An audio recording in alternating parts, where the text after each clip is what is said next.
لو كان بيننا الحبيب لدنا القاسي والقريب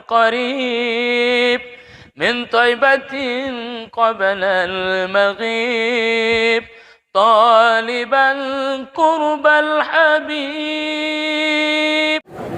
الحمد لله الموجود أزلا وأبدا بلا زمان ولا مكان. كان الله ولم يكن شيء غيره، والصلاة والسلام على أشرف الأنبياء والمرسلين سيدنا ومولانا محمد وعلى آله وأصحابه الطيبين الطاهرين. سبحانك لا علم لنا إلا ما علمتنا إنك أنت العليم الحكيم. أما بعد, nasama kita muliakan, dohotna kita hormati Imam Pimpinan Mudir Ma'had Mustafawiyah Purbabaru beserta seluruh keluarga, maknani ompong nami dohot sude nasama kita muliakan, na kita hormati guru-guru kita nah hadir pada kesempatan na muliakan ya haya umat nami bil khusus na kita muliakan dohot na kita hormati.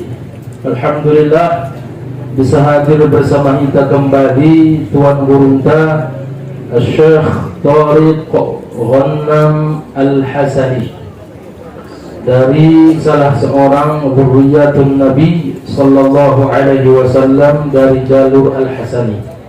Awang ku indana asing dari wajah ni beliau ya. Ingat kamu rebe? 3 bulan na lewat. 2 bulan, 3 bulan. Mereka jelaskan di lewatan bahasa beliau adalah termasuk keturunan Rasulullah sallallahu alaihi wasallam. Sian jalur paumpuni Rasulullah Al-Hasan. Makanya nama beliau Syekh Thariq Ghanam Al-Hasani hafizahullah taala wa ra'ah. Jadi ayahuma beliau seorang guru di Universitas Margorar Al-Jami'atul Alamiyah Global University di Beirut, Lebanon.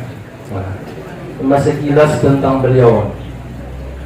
Alhamdulillah, puja-puji syukur untuk Allah Subhanahu wa taala kita bisa kembali berkesempatan hadir di hari Rabu untuk melaksanakan pengajian biasa kita dari Johon, kita bain, kita laksanakan di setiap hari Rabu.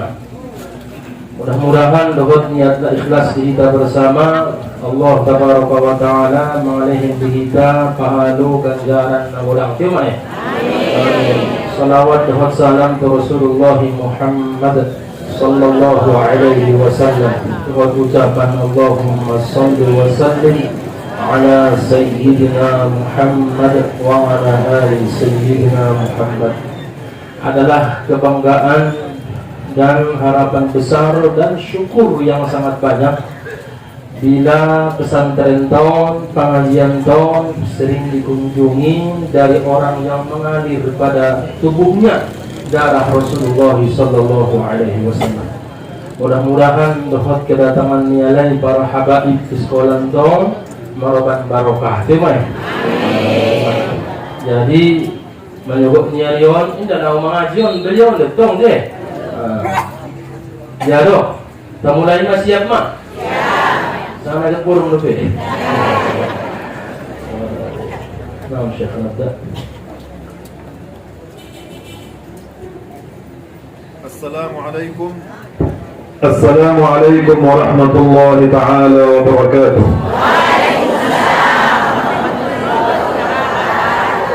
Bismillahirrahmanirrahim. Alhamdulillahi rabbil alamin.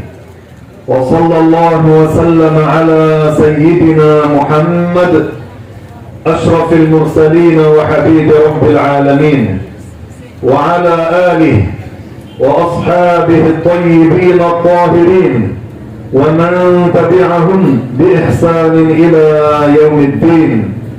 اللهم علمنا ما ينفعنا وانفعنا بما علمتنا وزدنا علما يا رب العالمين ونعوذ بك من حال أهل النار.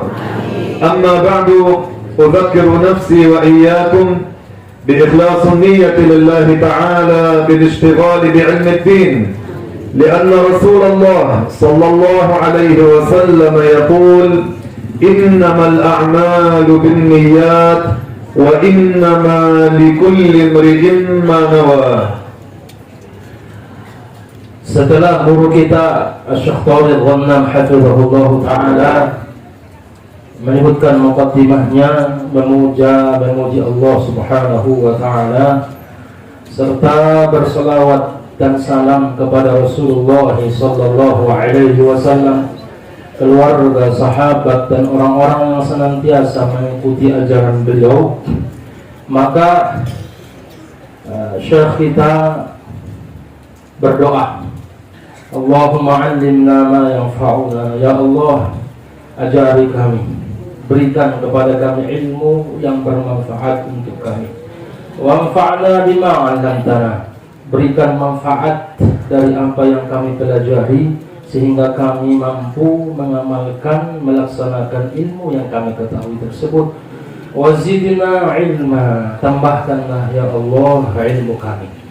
Kemudian beliau pun mengingatkan kepada kita bersama untuk mengikhlaskan niat lillahi subhanahu wa ta'ala, itu mengamalkan sabdanya Rasulullah sallallahu alaihi wasallam, innamal a'malu binniyat.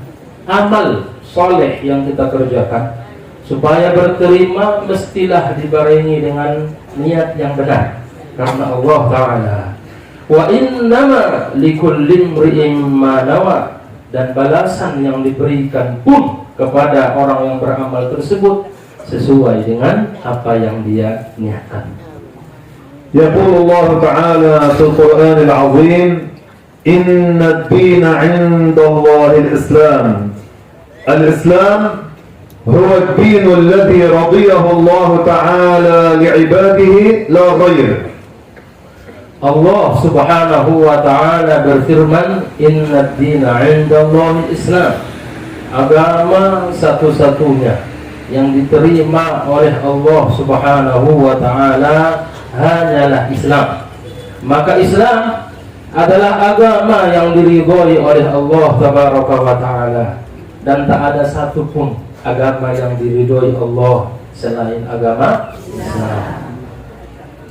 فمن بان بغير الإسلام ومات على غير الإسلام فهو في الآخرة من الخاسرين. Maka siapa yang mengambil agama selain Islam, siapapun yang menganut agama selain agama Islam, kemudian dia wafat dan mati dalam keadaan tidak Islam, maka dia tergolong dan termasuk dari orang-orang yang merugi. Wa kullul anbiya'i muslimun, kulluhum ja'u bidinin wahidin huwa al-Islam. Semua para nabi itu agamanya adalah Islam. Maka tiap-tiap nabi datang membawa Islam dan menyerukan Islam.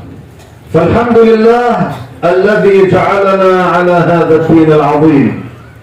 Maka kita bersyukur dan memuji Allah dengan mengucapkan alhamdulillah, karena Allah telah menganugerahkan, memberikan kepada kita agama yang agung ini. Kita beragama Islam. Wallahu ta'ala yaqulu fil Qur'an, ya ayyuhalladzina amanu taqullaha haqqa tuqatih ولا تموتن إلا وأنتم مسلمون. Allah Subhanahu wa taala berfirman yang maknanya, hai orang-orang yang beriman, bertakwalah kepada Allah Subhanahu wa taala dengan sebenar-benar takwa. Wala tamutunna, janganlah kalian wafat dan mati illa kecuali wa antum muslimun, kalian dalam keadaan beragama Islam.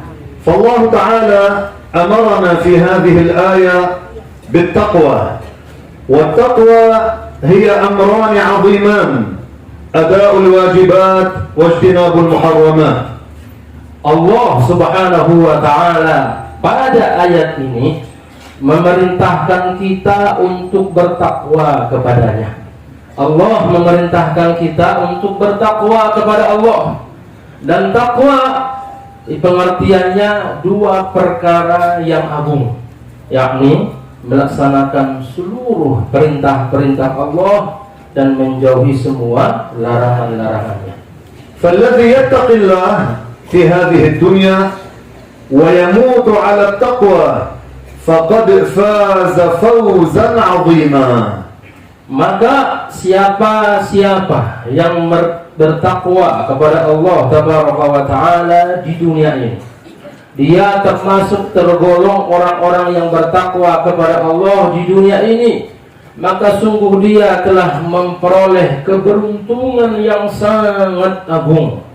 لأن الله تعالى قال في القرآن في سورة النبأ: إن للمتقين مفازا.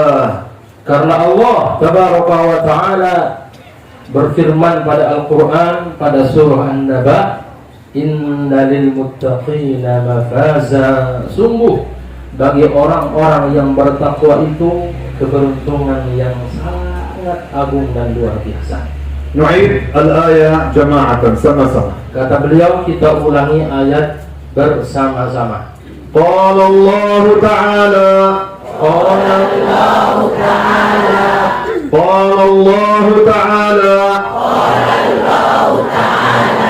إن للمتقين مفازا إن للمتقين مفازا. ما معنى مفازا؟ Apa makna dan pengertian dari kalimat mafaza pada ayat itu? أي لهم الفوز الكبير بعد موتهم. Maknanya adalah mereka memperoleh keberuntungan yang sangat besar setelah mereka wafat dan meninggal. ما هو هذا الفوز؟ Mana keberuntungan yang dimaksudkan? التقي يكون في نعيم في قبره. Orang yang bertakwa kepada Allah setelah dia wafat meninggal, maka akan mendapatkan kenikmatan-kenikmatan di dalam kuburannya. قبره يكون واسعا. Kuburannya nanti akan diluaskan, أوسع من هذه الطاعة. lebih luas dari perpustakaan ini. بل بعض الأتقياء قبورهم توسع مد البصر. Bahkan sebahagian dari orang-orang yang bertakwa itu setelah dikuburkan, kuburannya diluaskan sampai sejauh mata memandang. وقبورهم منورة. Kuburan mereka itu pun dipenuhi dengan penerangan yang luar biasa, terang dan benderang. يعني التقي الصالح في قبره يكون في نعيم. Artinya orang-orang yang bertakwa kepada Allah Subhanahu wa taala di dalam kuburnya mendapatkan nikmat-nikmat yang agung. القبر نحن نراه حفرة ضيقة. Kuburan itu sepintas kalau kita lihat, kita perhatikan, dia adalah sekedar lubang yang sempit. لكن هو واسع على التقي. Tapi buat orang-orang yang bertakwa itu sungguh luas. والحفرة نحن نراها مظلمة. Lubang yang kita lihat, lubang kuburan itu kita lihat gelap gulita. لكن هي منورة على التقي. Tapi bagi orang-orang yang bertakwa, kuburan itu terang benderang. اللهم وسع علينا قبورنا. Beliau berdoa, ya Allah, luaskanlah kuburan kami. Allahumma ja'alin nura fi quburina ya rabbal alamin. Ya Allah, terangilah kuburan-kuburan kami nanti. Amin ya rabbal alamin. كلنا نسأل الله تعالى ونتمنى أن نموت على التقوى. Siapapun kita bermohon kepada Allah Subhanahu wa taala supaya kita wafat dan meninggal dalam keadaan bertakwa kepada Allah Subhanahu wa taala. ما هي التقوى؟ Sekarang pembahasannya apa sih pengertian takwa? أداء الواجبات واجتناب المحرمات. Melaksanakan semua kewajiban-kewajiban, meninggalkan semua larangan-larangan. وأول الواجبات وأفضل الواجبات وأعظم الواجبات الإيمان بالله وبرسول الله محمد صلى الله عليه وسلم. Kewajiban yang paling pertama, kewajiban yang paling agung, kewajiban yang paling mulia adalah beriman kepada Allah Subhanahu wa taala dan beriman kepada Rasulnya Muhammad sallallahu alaihi wasallam. فنحن نؤمن في قلوبنا نصدق تصديقا جازما لا شك فيه ولا ريب أن الله تعالى موجود وأن الله تعالى وحده يستحق العبادة. Kita meyakini di dalam hati kita, ya, mengiktikadkan, meyakini, membenarkan, memutuskan di dalam hati, tidak ada keraguan sama sekali bahwa Allah Subhanahu wa taala Maha ada, dan kita tidak ragu akan adanya Allah Subhanahu wa taala. نحن لا نرى الله في هذه الدنيا. Kita benar tidak melihat Allah Subhanahu wa taala di dunia ini. نرى ما يدل على وجود الله. Cuma kita melihat bukti-bukti yang menunjukkan bahwa adanya Allah. العالم هو دليل على وجود الله. Maka alam ini, segala sesuatu selain Allah, alam ini adalah merupakan bukti akan adanya Allah. السماوات الله تعالى هو الذي خلقها. Kalau kita perhatikan langit yang 7 lapis, Allah Tabaraka wa Ta'ala dialah yang menciptakan dan menjadikannya. والأراضين الله تعالى هو الذي خلقها. Begitu juga 7 lapis bumi, ya, Allah Tabaraka wa Ta'ala dialah yang menciptakan dan menjadikannya. والله تعالى هو الذي خلق البشر والملائكة والشمس والقمر. Dan Allah Tabaraka wa Ta'ala dialah yang menciptakan manusia, yang menciptakan malaikat, yang menciptakan langit, yang menciptakan bumi. Allah Ta'ala qala fil Quran, Qulillahu khaliqu kulli syai'. Allah Tabaraka wa Ta'ala berfirman dalam Al-Quran yang maknanya, katakanlah wahai Muhammad bahwa Allah Subhanahu wa Ta'ala dialah pencipta segala sesuatu. Al-Islam amarna an natafakkara bi makhluqatillah. Agama kita Islam memerintahkan dan menyuruh kita untuk memikirkan tentang makhluk-makhluk ciptaan-ciptaan Allah. Lianna hadza yadullu ala wujudillah. Kenapa demikian? Karena makhluk-makhluk ciptaan-ciptaan Allah adalah dalil, bukti, ya, yang menunjukkan akan adanya Allah Subhanahu wa Ta'ala. Kullu ma fi hadzal alam yadullu ala wujudillah. Segala sesuatu yang ada di alam ini, semuanya itu adalah bukti, ya, petunjuk akan adanya Allah Subhanahu wa Ta'ala. Unzuru ila as-sama'. Coba kalau kita perhatikan langit, كم هي عظيمة وأكبر بكثير من سقف هذه القاعة. langit itu kalau kita lihat, kita pandang betapa besarnya, jauh lebih besar dari gedung ini, dari perpustakaan ini, betul ya? هذه القاعة لها أعمدة تحملها. Nah, kalau kita perhatikan, ya, bangunan ini, ruangan ini ada tiangnya, yang dengan tiang ini bisa berdiri sehingga ada atap di atasnya.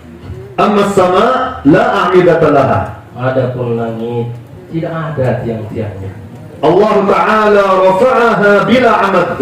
Allah tabaraka wa ta'ala mengangkat langit itu di atas tanpa ada tiang-tiangnya.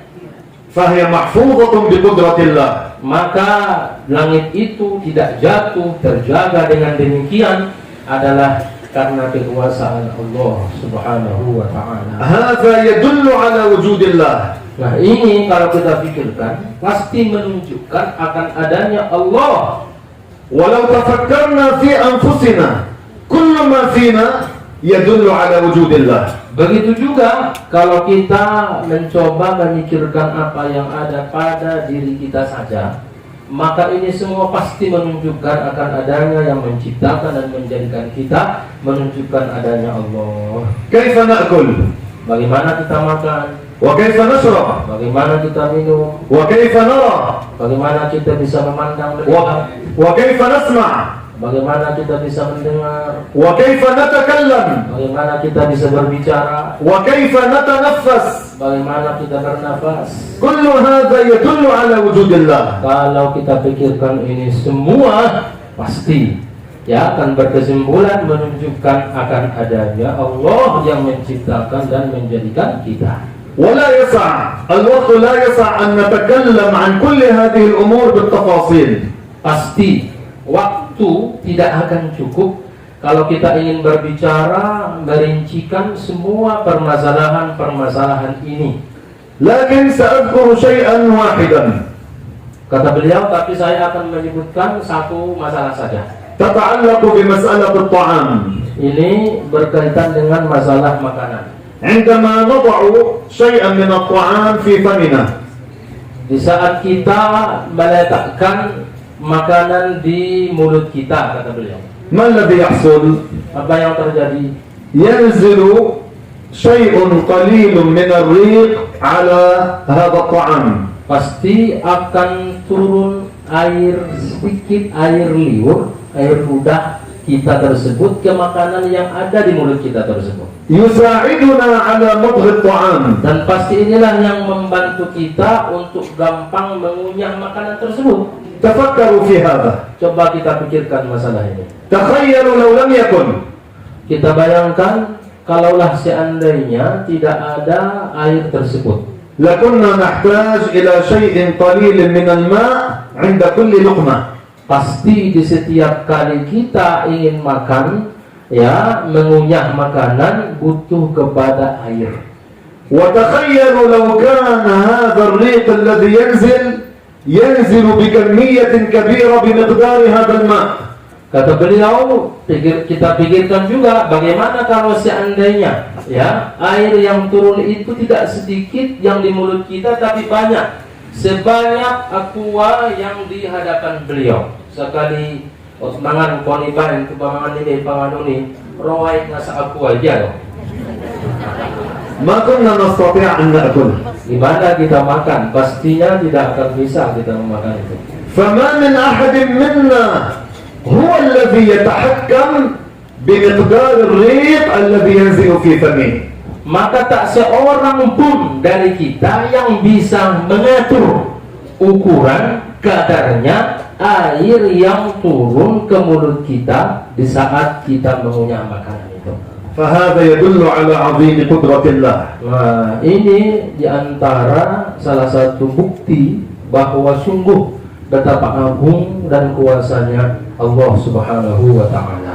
الإسلام أمرنا أن نتفكر بمخلوقات الله.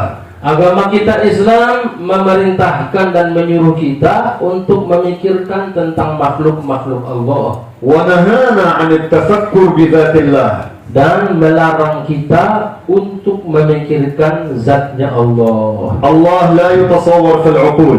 Karena Allah tidak bisa kita bayangkan di otak pikiran kita. لذلك قال العلماء مهما تصورت بذلك فالله لا يشبه ذلك. Karena itulah ulama kita mengatakan, apapun yang terlintas di benak pikiran kalian tentang Allah Subhanahu wa Ta'ala, maka pastikanlah bahwa Allah tidaklah seperti itu. الله تعالى لا يشبه شيئا من خلقه.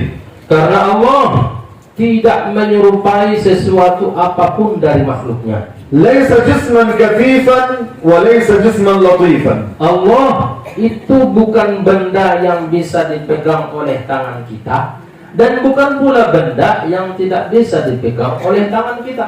الجسم الكثيف هو الذي يضبط باليد، يجس باليد.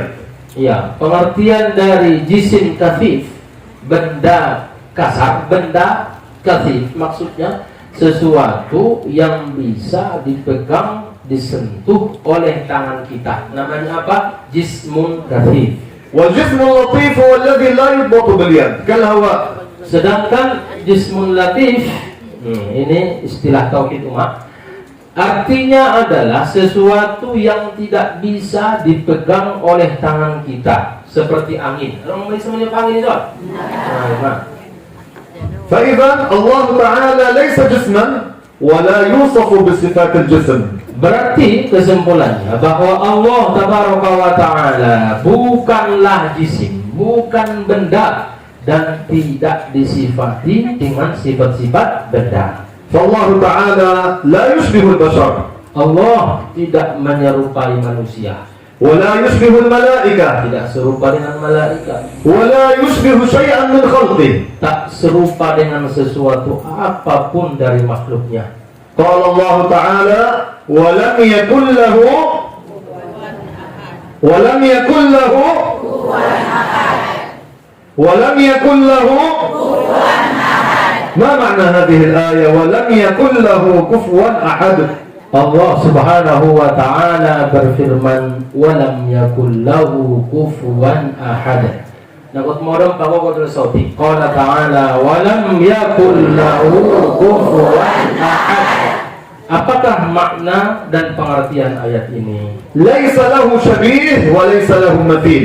Artinya adalah bahwa tidak ada satupun yang menyerupai Allah, tidak ada satupun dari makhluk yang serupa dengan Allah. Itulah pengertian ayat itu. فالله تعالى لا شكل له ولا صورة. Maka Allah Tabaraka wa Ta'ala tidak dikatakan berbentuk. ولا يحتاج للسماء. Allah Subhanahu wa Ta'ala kemudian tidak butuh kepada langit, ولا يحتاج للعرش. tidak membutuhkan arasy, ولا يحتاج للمكان. tidak butuh kepada tempat. المكان في لغة العرب هو الفراغ الذي يملأه الجسم.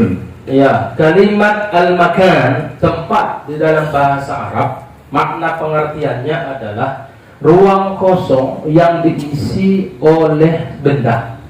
غير مكانان في bahasa Indonesia. Pastinya bukan makna makanan dalam bahasa Indonesia. Makan dalam bahasa Arab pasti beda dengan makan dalam bahasa Indonesia. في bahasa Indonesia makan الطعام, nasi goreng, ayam goreng. Ya, makan dalam bahasa Indonesia yaitu makanan, kata beliau. Makan nasi goreng, ayam goreng, bakwan. فالمكان في لغة العرب هو الفراغ الذي يملأه الجسم. Sedangkan makan pengertiannya di dalam bahasa Arab adalah ruang kosong yang diisi oleh benda. انظروا معي جيدا. Coba perhatikan beliau bagus. أنا قمت من مكاني. Ini sekarang beliau berdiri dari tempatnya. Semula kan tadi duduk ya? Sekarang berdiri. هذا الفراغ الذي كنت أجلس فيه يقال له المكان. Nah, sekarang ruang kosong ini yang sebelumnya beliau duduk padanya, sekarang kosong, disebut ini apa? Tempat. كما كل واحد منكم وكل واحدة منكن تجلس في مكانها. Sebagaimana halnya setiap masing-masing kita ini duduk pada posisinya masing-masing. الآن أنا أسألكم. Sekarang beliau menanya kita, من خلق المكان؟ siapa pencipta tempat? lagi Allah Ta'ala huwa alladhi khalaqa al-makan. Allah, dialah pencipta tempat. Huwa alladhi khalaqa as-sama'. Dialah yang menciptakan langit. Wa huwa alladhi khalaqa al-'arsh. Dan dia jugalah yang menciptakan arasy. Wa fawqa al-'arsh. Dan atasnya arasy. Wa tahta al-'arsh. apa saja yang di bawah arsy, وخلق كل الأماكن. dan Allah dialah pencipta semua tempat. فإذا الله تعالى كان قبل المكان. Berarti Allah tabaraka wa ta'ala maha ada, sudah ada, Allah maha ada sebelum menciptakan tempat. وبعد أن خلق المكان Dan setelah menciptakan, menjadikan tempat, الله لا يتغير. Allah tidak berubah. نحن نتغير. Karena kita yang berubah, makhluk yang berubah. نحن ما طلعنا من بطون أمهاتنا نتكلم. Karena siapapun dari kita pastinya tidaklah terlahir dari ibunya kemudian langsung bisa bicara dan ngomong. ولا طلعنا من بطون أمهاتنا نمشي. Dan tak satu pun dari kita ya yang terlahir dari ibunya kemudian langsung bisa berjalan. كنا أطفالا صغارا. Dulunya kita pasti semua adalah anak kecil. ثم صرنا نكبر شيئا فشيئا. Lalu kita pun berkembang besar sedikit demi sedikit, besar dan besar dan besar sebesar ini. يصير الواحد منا شابا. Sehingga salah seorang kita adalah menjadi pemuda, menjadi pemudi. ثم عجوزا. Kemudian setelah itu menjadi orang tua. من الذي غيرنا؟ Permasalahan dan pertanyaannya, siapa yang merubah kita ini? الله يغير ولا يتغير. Allah, dialah yang merubah makhluknya, sementara dia Allah tidak berubah-ubah. كان ولا مكان. Allah ada sebelum menciptakan tempat, وبعد أن خلق المكان dan setelah menciptakan menjadikan tempat, الله لا يتغير. Allah tidak berubah. فهو موجود بلا مكان. Maka Allah ada dan tidak bertempat. هذه عقيدة الأنبياء. Ini yang beliau paparkan ini adalah bahagian dari akidahnya para nabi, هذه عقيدة الملائكة. adalah akidahnya para malaikat, هذه عقيدة كل المسلمين. keyakinan akidahnya seluruh muslim. فلا يجوز الاعتقاد أن الله يسكن السماء. Karena itulah tidak boleh diyakini bahwa Allah berada bertempat di langit. السماء الله تعالى خلقها. Karena langit Allah yang menciptakan menjadikannya. والله تعالى لا يحتاج إلى شيء من خلقه. Dan Allah tidaklah butuh kepada sesuatu apapun dari makhluknya. الاحتياجية تنافي الألوهية. Karena ini konsep ya undang-undang bahwa membutuhkan, butuh kepada sesuatu pasti menafikan akan ketuhanan. فالذي يعتقد أن الله تعالى يسكن السماء أو يجلس على عرشه هذا لا يكون مسلما. Maka siapapun yang meyakini bahwa Allah Ta'ala bertempat di langit atau duduk di atas arasy, orang seperti ini sebenarnya itu tidak dianggap muslim itu. ولو كان يعيش بين المسلمين. Sekalipun dia hidup berada di tengah-tengah kaum muslimin, ويقول عن نفسه أنه مسلم. dan dia ngaku bahwa dirinya adalah seorang muslim, هذا ما عبد الله. tapi karena keyakinannya salah dengan akidah seperti itu, hakikatnya dia tidak menyembah Allah. هذا عبد شيئا تخيله توهمه. Tapi orang semacam ini dia menyembah sesuatu yang dia hayal-hayalkan, yang dia bayang-bayangkan. عبد صورة رسمها في ذهنه. Dia menyembah sesuatu ya, surah, bentuk yang dia bayang-bayangkan, yang dia hayal-hayalkan di dalam otak dan pikirannya. فما الفرق بينه وبين عابد الصنم؟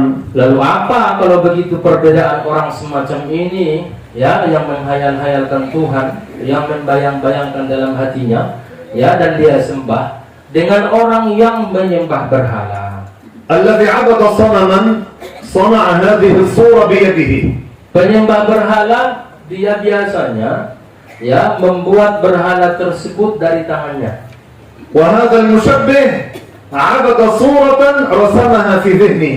Dan orang yang menyerupakan Allah dengan makhluknya menyembah yang dia bayang-bayangkan, dia gambarkan di dalam otaknya. كلاهما ما عبد الله.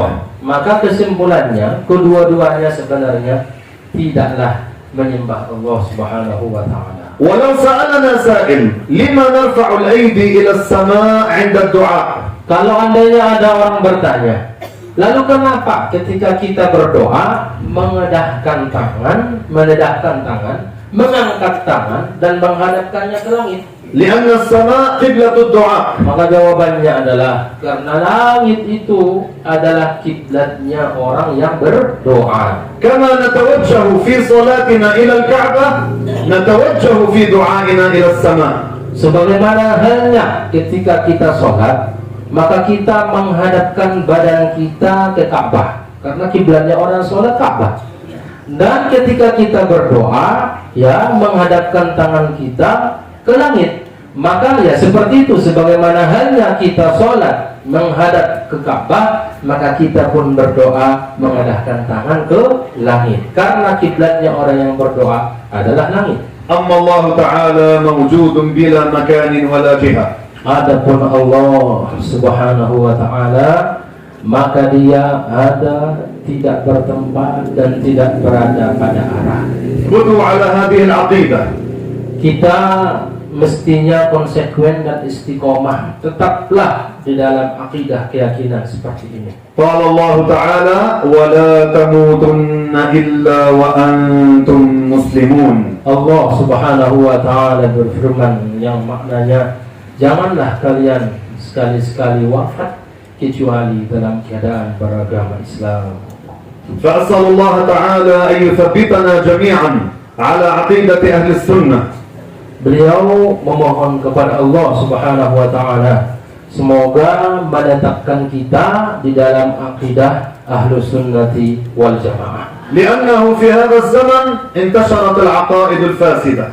Kenapa? Beliau mengingatkan bahwa karena pada zaman sekarang ini banyak bertebaran akidah, keyakinan yang rusak. فاحتاج الأمر إلى هذا البيان. Maka pastinya dibutuhkan, ya, kita menerangkan pembahasan semacam ini, kata beliau. احتاج الأمر لإظهار أدلة أهل السنة والجماعة. Kita sangat butuh untuk menampakkan, menyatakan, memperlihatkan, menyebutkan dalil-dalil, argumen-argumen Ahlus Sunnati wal Jamaah. لحماية عقائد المسلمين. Tiada lain tujuannya untuk menjaga, melindungi akidah kaum muslimin. بعلم التوحيد نحمي عقيدتنا. Dengan ilmu tauhid inilah kita membangun, ya, akidah keyakinan kita. بعلم التوحيد نحمي عقيدة أولادنا. Dengan ilmu tauhid inilah kita mengajarkannya, membimbing anak-anak kita, generasi kita. بعلم التوحيد نحمي شبابنا. Ya, dengan ilmu tauhid inilah kita menjaga, memelihara tadi anak-anak kita, begitu juga pemuda-pemudi kita. لذلك إن شاء الله تبارك وتعالى نعمل جاهدين متعاونين مع إدارة معهد المصطفوية في إقامة الدورات التعليمية في أدلة أهل السنة والجماعة. Kata beliau, karena itulah kita bersungguh-sungguh berupaya semaksimal mungkin untuk bekerja sama dengan, ya, pesantren kita Mustafawiyah Purwabaru ini untuk membuat daurah-daurah, ya, sekolah-sekolah, semacam pesantren-pesantren kilat, pengajian-pengajian untuk mengkaji, mendalami ilmu tauhid ini. Walhamdulillah, insyaallah ta'ala sanabda al-yawm bidawratayn ma'a al-tullab wa ma'a al-asatidha bi'idhnillah. Dan kata beliau, alhamdulillah, kerjasama itu telah disepakati. Maka pada hari ini, setelah pengajian ini, insyaallah akan ada anak-anak kita yang kelas 5, 6, 7 kita ambil untuk belajar sama beliau di perpustakaan ini. Insyaallah itu untuk anak-anak kita, dan nanti ba'dal asar untuk sebahagian para asatidz. Wa aidan ana musta'idun an uqima ad-dawra lil ummahat. Kata beliau juga, ya, siap untuk membuat daurah-daurah pengajian semacam itu, ya, sekolah singkat istilahnya kan, 2 hari 3 hari, Untuk para ibu-ibu juga beliau siap katanya. Insyaallah tabaraka wa ta'ala. Insyaallah. Siap? Siap? Insyaallah. As'alullah ta'ala kama jama'na fi hadzal makan ay yajma'na fil firdaus al-a'la. Beliau berdoa dan memohon kepada Allah Subhanahu wa taala sebagaimana Allah mengumpulkan dan mempertemukan kita di perpustakaan dalam hal kebaikan semacam ini. Mudah-mudahan nanti Allah Tabaraka wa taala juga mengumpulkan dan mempertemukan kita di surga Al-Firdausul A'la. Wassalamualaikum warahmatullahi taala wabarakatuh.